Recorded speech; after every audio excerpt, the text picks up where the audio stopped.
animatronic characters here do get a bit quirky at times, but right, A couple of days ago, I went with a couple of classmates and buddies of mine to watch the new Five Nights at Freddy's movie on premiere day. So I watched the new FNAF movie, and I gotta say that it was a lot of fun. It was also the best movie theater experience that I've ever had. But overall, the film itself was...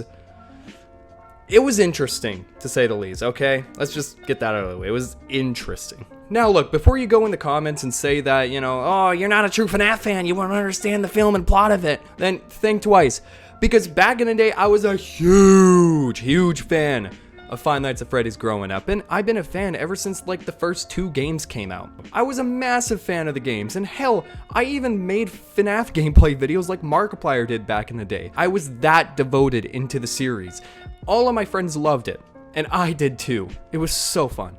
After 8 long years of pre-production hell that the film went through, we finally got ourselves a full FNAF movie that was being made by Blumhouse Productions and directed by Emma Tammy.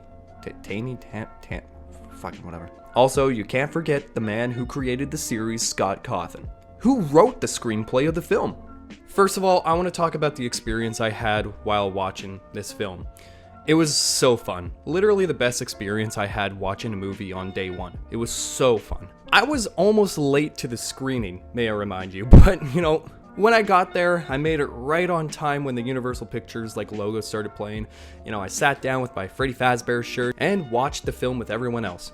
Everyone in the theater was cheering, laughing, and just having an amazing time watching the film. Whenever there was a shocking moment in the film, everyone reacted with each other, laughed and screamed, all while I was there laughing the whole time because it was just such a fun time.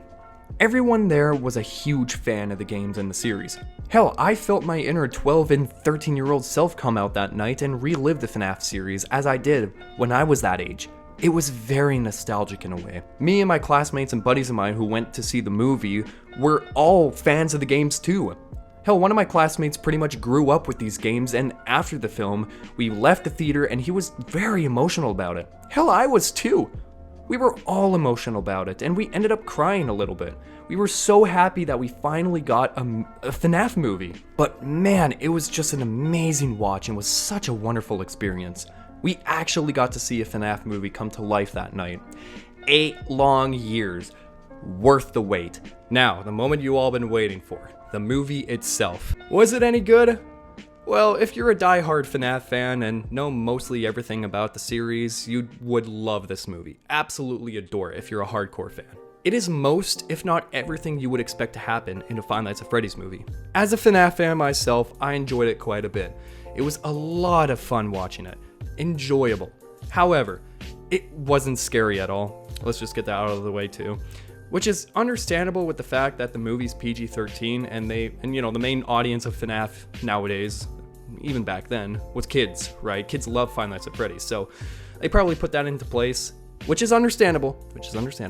Also, the movie itself didn't really feel serious. There was a lot of times throughout the film where they were trying their hardest to make a scene very impactful, serious, and shocking, such as the climax of the film, but failed miserably and made the scenes feel like a letdown. Also, the fact that Scott Cawthon wrote the screenplay might be the issue here too, because he's known to be not a really good writer. Going back to the FNAF games, the lore and the story in the games are such a complete mess, and so much of it doesn't make any sense. So that probably made its way to the script in the movie.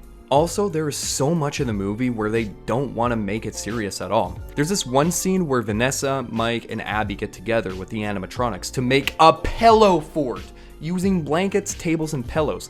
They made a fort with the animatronics in a horror movie. Now look, I get the animatronics are possessed by the 5 dead kids and whatnot, and that can show their childlike behavior kicking in during the scene because kids love building pillow forts and being creative that way. And that can also show that they're tricking the main characters into thinking that, they're nice and not a danger to them, but they're lying. But I just think the movie would have stayed the same and would have been perfectly okay if the scene was not in the film and was completely removed. It just felt like filler and was kind of a pointless scene. Now, as a FNAF fan, I love this film, but as an average movie viewer, I hated this movie too. It's a love-hate relationship. Think of it as the film The Room. It's a movie that's so bad that it's so good and so fun to watch and goofy because it's so corny, goofy, and hilarious. And that's what the FNAF movie is like. There are scenes in the film where Mike is in his dream world and is reliving the moments from his childhood when his brother gets kidnapped in the forest and encounters the 5 missing kids as well. There's this horrible, horrendous jump scare that happens when he chases one of the kids deep into the forest. The foxy ghost kid with the hook turns around and scratches Mike on the hand when he starts bleeding, and when he looks up, the kid is screaming in his face and he has black bleeding eyes, and it was just the goofiest jump scare and scene that I've ever watched in a horror movie yet. It was so bad, and I don't know what they were thinking of when they were shooting this scene. Did they genuinely think that it was good? It was not. It was horrible. There are so many goofy scenes like this in this film. There's another scene where the character Max is in the pizzeria and ends up getting led into the parts and service room by the ghost child, where Freddy Fazbear is just standing there. And of course, she pulls up the chair, she crawls up on it, she approaches the Freddy Fazbear animatronic, sticks her face right into Freddy's mouth. Of course, gets shoved in there by the ghost child, and her whole body gets chomped in half by the animatronic. Now, if you haven't seen the film and you're hearing me talk about this scene for the first time, you'd probably think that it was a pretty brutal and grotesque scene. Her whole body gets chomped in half, right? Oh, it's pretty gross and grotesque. Well, newsflash, it isn't. Not one bit. It is such a goofy shot, and it looks so cartoony in a way. It looks so bad and very not well shot and made. It looks very cheap, but man, it was so hilarious to watch. I loved it. The movie itself is very goofy and silly, but in a good way, I see a lot of critics bashing this film quite a lot, especially on Rotten Tomatoes. It's a 26%, and I'm not surprised that they're doing that because critics are very harsh on films like this. But at the same time, can they enjoy a goofy and fun movie like FNAF and not focus so much on the story, writing, acting, and anything else that critics enjoy so much? Calm down. And yes, the writing is horrible. It really isn't the greatest. Not one bit. The structure of the story was a mess, and part of it caught me off guard at times. The plot twist towards the climax of the film was just so predictable, and I never felt anything from it. The dialogue that the characters give out in some scenes are just so weird and kind of goofy as well. At times, I was confused if some of the actors in the film were just not good at acting, or if it was the script that made it seem like that. But in this case, it's not the actors' fault at all. For the most part, the acting in this film is pretty decent, and the cast was very good for working with what they got. It's like any other acting you see in a horror movie like this. But yet again, it's just Scott Cawthon doing Scott Cawthon things. He's not a screenwriter. He's a fucking video game developer and doesn't write very well lore and stories in his video games. And this is pretty much the first film like this that he wrote a screenplay for. And it really, really shows in this movie. And that's probably one of the main reasons why part of the dialogue in this film is so poorly written. The characters in the film were, kind of not interesting. The only characters that I found pretty interesting were William Afton, played by Matthew Lillard, and I guess that's it. The antagonist in the film is the most interesting out of all the other characters in this movie.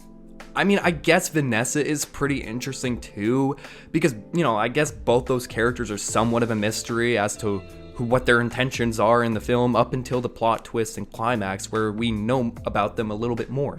Not just that, but the characters are very similar in a way and help connect the pieces of the puzzle together to fully understand their characters and the plot of the story and their connections to Freddy Fazbear's Pizza. You'll understand what that means when you watch the film. No spoilers here. But even with all of that being shown in the film, there still needs to be more insight of the characters and have more of an important role and even more of a personality. Because the Vanessa character, for the most part, doesn't really have that going for her. And at the end of the day, she's still kind of a bland character. Other than that, all of the other characters just seemed boring and uninteresting. The acting in the film was pretty good, like I mentioned earlier. Josh Hutcherson is always such a treat to watch in any film he's in. And of course, can't forget about the man behind the slaughter, Matthew Lillard, who was amazing in this movie. He carried the film towards the end, in my opinion. He was such a treat to watch. His performance as William Afton really gave more life into the character. He really put his whole heart into the final scene when he's, in the Springtrap suit. He's screaming and yelling at the animatronics and taunting them, and he ends up dying in the suit as the spring locks activate and puncture his body. It was definitely a very entertaining scene, but like I mentioned before, it's very goofy in a way. It's very cartoony and goofy in a way, and doesn't really try to make it very serious. There's this one point during this moment when he randomly has superhero strength when he's in the Springtrap suit, as he kicks Mike far up in the air, very cartoony-like. When he first enters the pizzeria, he gets tased, but he doesn't react to it, and then he ends up chasing Mike and pushes him literally 10-20 feet away. He literally flies when Springtrap pushes him. It's so funny. What the fuck kind of powers does he have? I don't remember any of this happening in the games. Another thing that I kind of liked about the movie was the soundtrack. The soundtrack in this film is very, very impressive, as it's made by the Newton brothers. And overall, it fits the vibe and tone of the film as well. It's so good. Also, can't forget about the one song that played at the end of the movie that made the whole movie theater roar. Spoiler warning, it was the Five Nights at Freddy's One Fan song by the Living Tombstone. We're waiting every night. I was so happy that that song came on towards the end of the film. Oh my god. Overall, it was just such a perfect song to play at the end credits of the film. 10 out of 10 on the soundtrack. I'm not even joking about that. The soundtrack was great. Like I said earlier, critics are being too hard on this movie. And hell, I felt like I'm being a little too hard on this movie too. Sorry about that. But I just think that it's best to be completely honest about how I feel about the movie and not be biased, since, I am a FNAF fan. And I don't want to be biased, and I just want to be brutally honest, right? I had the best movie theater experience possible.